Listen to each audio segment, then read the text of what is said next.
If you haven't heard, Tormach has user forums. This is where the community of Tormach users can come together to discuss and share their projects, talk about their businesses, search for an issue that other users have run into, and generally find the answers to all their questions.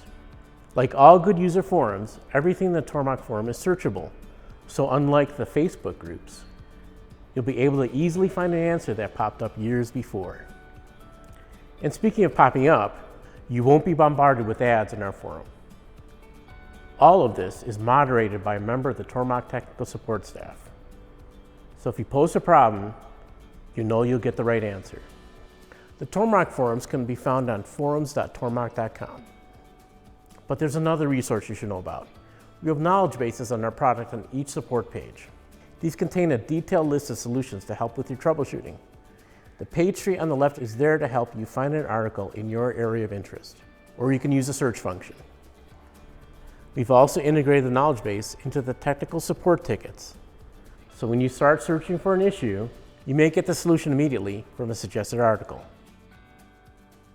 And of course, our Tormach support and pre-sales team will always be on hand if you can't find answers in either of these resources. From our Tormach family to yours, be safe and happy milling.